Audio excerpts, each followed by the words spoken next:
Hi, are you? I am. Let's talk about that. I am a psychologist. I spent around 6 years studying psychology, first at the school level, then at the university level, then at the university level again. But that is not who I am. That is just what is written on my degrees. A lot of people will define themselves for the rest of their life by what is written on their degrees. Or alternatively, they will not get the job they thought they would get with what is written on their degree, and then they start defining themselves by something else that they were able to get to do as a job. Now ask yourself, does that truly define who they are or who they could be? I would know because outside of being a psychologist, I am also an artist, a writer, a musician, a photographer, so many other different things, like a poet or a self-taught athlete. But I could also define myself by the chronic health conditions I had as a child.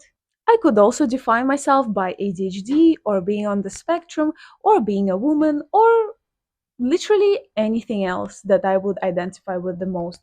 But are those things really who I am? Are they truly what defines my essence? I think not.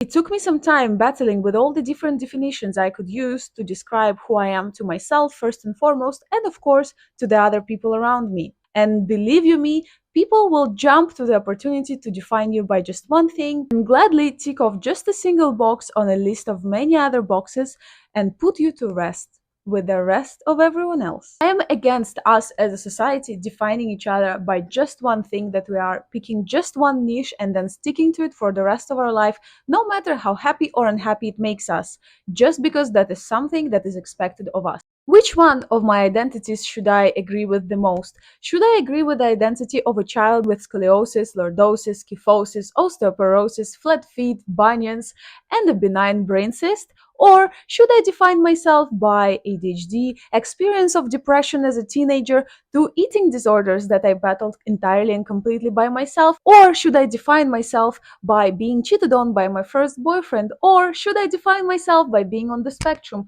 Or should I define myself by the art that I make, the poetry that I write, the books that I write, by the music I am able to improvise when I sit in front of a piano, the things that I make out of thin air just by the power of my imagination? Or should I potentially define myself by the people I have helped, by the immense progress I was able to make for myself using the same degrees that I studied to help other people? Should I define myself by the centimeters I was able to stretch out my spine without going to a single personal trainer? Despite how much passion I experience doing them and how much joy it brings to me doing these things, I believe that my purpose is above all these things, even though it touches upon all of them seamlessly. Throughout my career as an academic researcher and a professional working with patients, children, parents, doctors, and many other people across educational, healthcare, and the financial fields, I have embarked on a journey of trying to understand exactly what it is that is my role in this world.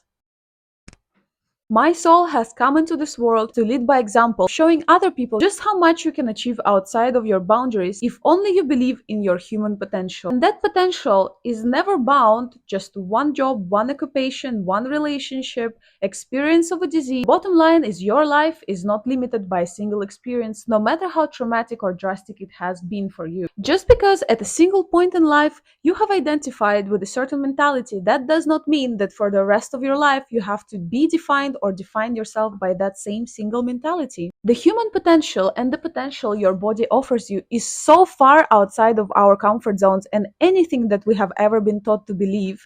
And scientists are proving that every single day, if only you bothered enough to go online and look this up. It is a scary thought realizing that everything you have ever been taught about school, about society, healthcare, and any sort of organizational structures that we are meant and are taught to rely on our journey to becoming a human are actually a false representation of what we could possibly achieve. There is, of course, some benefits to it, just like to everything else. But just like to everything else, there are disadvantages if you forgo the most crucial component of a human experience: making your own choice, using your agency to be proud of the choices that you make and take full ownership of who you are as a person. It is my personal belief that we are able to supersede any sort of limiting beliefs that we have inherited or have built ourselves to have around experiences that have hurt us, and reach for the joy of creation, instead of consumption. The modern age of AI presents certain dangers, but it also presents an opportunity to become a creator of your own existence, an opportunity to reevaluate who you have been living your life as and how you've been doing that, and whether that has been truly your choice. Sure, a lot of people might be put out of their jobs, but potentially those weren't even the jobs that they like or would have chosen for themselves if there wasn't a need for someone in the society to do that specific job. Let's go back to who I am and what I am here to do.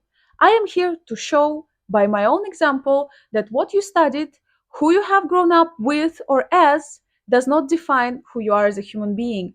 And unfortunately, as much as we love to define ourselves as adults by the amount of sales that we've made, by the amount of titles we have achieved on our academic and professional journey, by the amount of teams we have joined or stuck with, none of that matters at the end of the day, no matter how much you're trying to tell yourself that. That is not who you are.